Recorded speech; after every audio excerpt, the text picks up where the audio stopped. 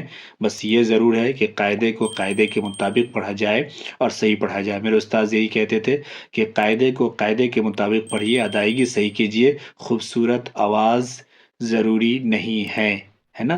تو قاعدے کو قاعدے کے مطابق پڑھیں. اگر قاعدے کے مطابق نہیں پڑھیں گے، آواز خوبصورت بھی ہوگی تو وہ غلط پڑھنے سے گناہ ہوگا، ثواب نہیں ہوگا. اور قاعدے کے مطابق پڑھیں گے، آواز خوبصورت نہیں بھی ہوگی تب بھی ثواب ملے گا. تو پیارے بچوں، اس سبق کو بہت اچھی طرح سے سمجھ لیجئے. ہم قرآن کے فائنل اسٹیپ پہ جا رہے ہیں، لاسٹ اسٹیپ کی طرف جا رہے ہیں. بہت جلد قاعدہ اب مکمل ہونے والی ہے، لگ بھگ 7-8 قاعدے اور بچے ہیں. انشاءاللہ جلدی اس کو پڑھ لیں گے. تب تک اپنا خیال رکھیے. سبق سمجھ میں آ گیا ہو آپ کو ڈیٹیل اچھی طرح سے تو اپنے دوستوں کے ساتھ، فیملی ممبروں کے ساتھ ہے نا خوب شیئر کیجئے، اور لائک اور سبسکرائب بھی کیجئے. انہیں بھی ریکویسٹ کیجئے کہ وہ بھی اچھی طرح سے سیکھ لیں اور پڑھیں. خوش رہیے، اپنا خیال رکھیے. اللہ حافظ.